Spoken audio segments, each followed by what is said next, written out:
Queridos alunos, sejam bem-vindos a mais uma aula sobre o grande Chopin. Estudar música é estudar a evolução da história ocidental. Chopin, nos seus 39 anos de vida, podemos dizer que a primeira metade ele viveu inteira na Polônia, na sua Varsóvia, a segunda parte em Paris. E quando ele saiu de Varsóvia, rumo à grande turnê, a sua primeira grande turnê de porte que ele faria, ele chegou em Paris em 1831. E ele ficou deslumbrado com a cidade. Ele estava com 20 anos e encontrou as ruas iluminadas a gás, a primeira estação de trem já montada, muitos bairros, uma cidade grande, tinha serviços de ônibus. Ele não tinha visto nada disso ainda na sua Varsóvia, apesar de viver num ambiente requintado, numa sociedade sofisticada. A iluminação a gás nas ruas das grandes cidades modificou o cotidiano das pessoas. As pessoas começaram a sair mais à noite, a ir aos teatros, à ópera, com mais tranquilidade, menos medos, e a vida noturna artística floresceu nessas cidades. Londres foi a primeira delas a ter as suas ruas iluminadas com lampiões de gás. Foi em 1807. Paris, em seguida, em 1819. Então, quando Chopin lá chegou, ele já encontrou desenvolvida essa parte da iluminação. Paris já era considerada cidade-luz, toda iluminada, e ele sentiu já de início que ele estava chegando na capital cultural e musical do mundo da sua época. Rapidamente, ele se introduziu no ambiente da intelectualidade parisiense que fervilhava com o começo, o início do romantismo francês. Interessante que, num instante, Chopin já se entrosou com a chamada geração de Paris, a geração dos anos de 1830, iniciando o romantismo na França sob a liderança de Victor Hugo, o grande romancista francês, muito amigo de Chopin. Então, o ambiente no qual Chopin se integrou na literatura e tornaram-se todos grandes amigos, Balzac, Schopenhauer na filosofia, o poeta Heine, Victor Hugo, os músicos Mendelssohn, Liszt, Wagner, Berlioz, a romancista Georges Sand e muitos outros mais, o pintor Delacroix, que abriu o romantismo na pintura na França.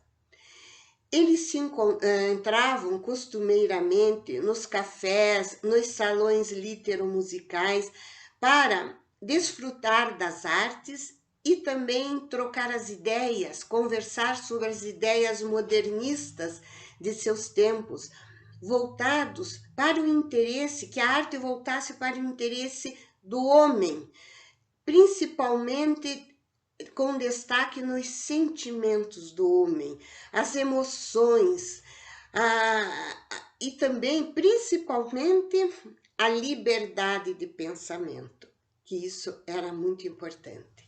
E esse romantismo, vamos dizer, até tardio, que a França entrou mais tarde no romantismo que a Alemanha, se deveu ao fato de, após a Revolução Francesa, que veio com a liberdade de pensamento e foi liderada pela burguesia francesa, que cresceu muito, se colocou contra a monarquia absolutista, porque eram os comerciantes, os médicos, os advogados, a classe média burguesa parisiense que tinha progredido, se desenvolvido muito, foram as ideias dessa classe que promulgaram a Revolução Francesa. Mas em seguida vieram os anos napoleônicos, as guerras napoleônicas.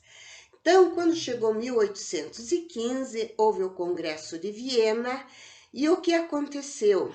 A sociedade parisiense estava, isso aconteceu também em Viena, estava exaurida de dificuldades, crises financeiras, as guerras, houve um encolhimento da classe burguesa e a aristocracia francesa, a nobreza, aproveitou-se desse tempo para tentar retornar ao poder, começando com as censuras novamente na imprensa.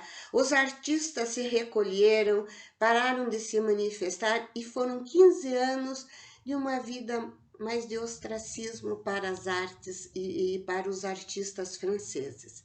Quando chegou 1830, eclodiu a conhecida Revolução das Três Gloriosas, porque foram 3 dias de revolução nos quais a burguesia retomou o seu poder, a sua liderança, veio a liberdade de expressão, a classe artística tomou conta de tudo e vai surgir a estética romântica francesa, que é a estética da classe burguesa. E por que que aconteceu isso com a França? Pelos fatos políticos pelos quais ela passou, porque a Alemanha estava muito mais adiantada. Essas ideias novas do romantismo já surgiram no final do século XVIII na Alemanha, com a literatura de Goethe e Schiller. No começo do século XIX, Beethoven trouxe essas ideias para a música. Vejam que interessante, o público de Paris só vai conhecer as sinfonias de Beethoven na década de 30, de 1830, que veio aquela enxurrada de ideias novas e lá estava Chopin chegando. Não podia ser a melhor época, o lugar melhor, ele chegou na hora exata, no lugar certo, no momento correto, quando o romantismo estava explodindo.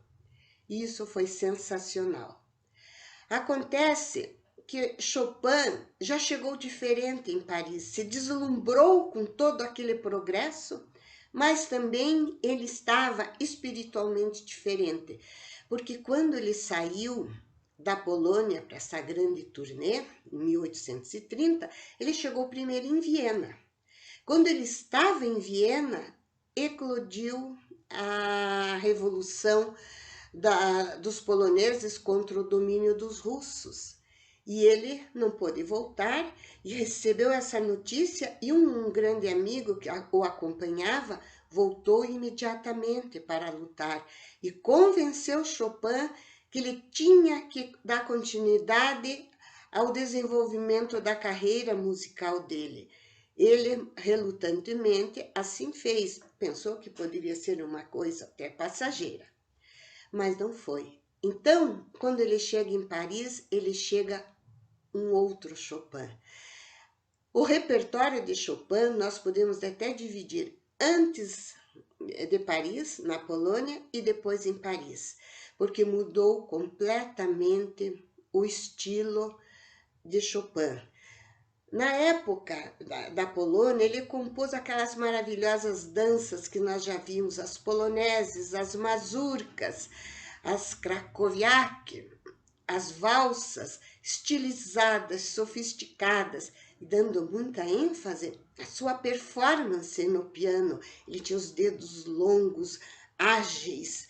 Agora, chegou em Paris, ele vai dar mais ênfase e vai se focar na composição, porque ele já foi absorvido pelas ideias românticas e ele quer agora mostrar os seus pensamentos, a sua indignação, a sua alegria, a sua tristeza, mostrar para o seu público o seu sentimento. E é nas suas criações que ele vai fazer isso. A nossa aula de hoje, nós vamos dedicar às obras, e as seguintes também, que ainda temos mais umas 2, as obras que ele compôs na sua fase de Paris. e hoje nós vamos falar sobre suas baladas e seus scherzi. Essas composições são composições de um único movimento, mas com uma densidade expressiva e dificuldades técnicas incríveis, incríveis. E nós vamos assisti-las na íntegra. Na íntegra, os exemplos que nós vamos assistir hoje. E com uma peculiaridade que eu gostaria que vocês observassem. Os intérpretes que eu escolhi são todos do mais alto nível no momento, na atualidade. Ganhadores de grandes concursos, vindos da escola oriental, desculpe. Vamos ter chineses, coreanos, japoneses e da escola russa. E vamos comparar as maravilhosas interpretações desses pianistas que vamos ver hoje. Os orientais, eles estão praticamente, vamos dizer, uns 30 anos desde a sua chegada inicial ao Ocidente. Vieram mais tímidos, tentando entrar na música clássica ocidental com muita garra, muita vontade, muito amor à música ocidental, porque eles foram reprimidos com a revolução cultural de Mao Tse-tung, até o final dos anos 70, eles foram proibidos de entrar em qualquer contato com a música ocidental. Os conservatórios foram fechados, não podiam ouvir, não podiam tocar, ficaram reprimidos. Quando houve a abertura cultural da China, eles vieram com tudo. E agora, passados seus 30 anos, a maioria dos professores chineses dos conservatórios já vieram estudar no Ocidente e voltaram. E o ensino na China, principalmente na China, né? O Japão também e a Coreia do Sul, mas principalmente a China, teve uma evolução no preparo de seus pianistas no quesito da expressividade. Eles vieram para o Ocidente em busca disso, de aperfeiçoar a sua sensibilidade. E nós vamos ver isso. Então, Chopin compôs 4 baladas e 4 scherzi, obras de um único movimento, maravilhosas, são das obras mais lindas do repertório pianístico. Vamos começar com a balada número 1. Chopin compôs em Paris entre os anos de 1835 e 1836. Por que eu gosto de citar a data? Porque nós vamos entrar nesses anos da vida de Chopin, nos quais ele compôs essa sua primeira balada. Em 1835, fazia 4 anos que ele estava em Paris, ele conseguiu marcar um encontro numa cidade tcheca, Carlsberg, para encontrar seus pais que ele não os via. E foi aquela alegria do reencontro e também a nostalgia, a saudade da Polônia, foram sentimentos fortes que ele sentiu nessa viagem. E mal sabia ele que ele nunca mais poderia encontrar seus pais. Nessa viagem, ele encontrou uma família que era muito amiga da família dele, a família Wodzinska, e tinha uma amiguinha de infância dele, que já era uma moça de seus 15 a 16 anos, Maria Wodzinska, muito linda, muito querida. Ela tinha dons artísticos, pintava, desenhava muito bem, até desenhou um quadro de Chopin nessa época. Apaixonaram-se, viveram um grande amor, até que no ano seguinte, em 1836, eles ficaram noivos. Então, essa é a época, é o sentimento que estava acontecendo no interior de Chopin quando ele compôs sua primeira balada. Nós vamos agora nos preparar para assisti-la na íntegra. Começa com uma introdução lenta, tranquila, que vai introduzir a bela melodia, a delicada melodia que vai nos mostrar o sentimento do amor de Chopin. E esse amor evolui para a paixão, vem momentos de um arrebatamento na música, misturado com um pouco de tensão, depois de nostalgia, que ele tem as lembranças do encontro com os pais, a saudade da Polônia. Mais interessante, vem momentos de alegria e vivacidade, porque no fundo do coração dele, Chopin estava muito feliz em Paris. Ele sabia que estava no lugar certo e ele amou os 19 anos que ele viveu em Paris. O pai dele era francês, ele era muito francês também. Quem vai tocar para nós essa maravilha é o pianista sul-coreano. Eu vou ler aqui o nome para vocês, para não falar errado. Seon Jin Cho. Esse pianista foi o primeiro pianista sul-coreano a ganhar o concurso internacional Frédéric Chopin em 2015. Está também numa maturidade musical extraordinária, uma maravilhosa interpretação de um oriental, cheio de sensibilidade, cheio de domínio da técnica e da expressividade no piano.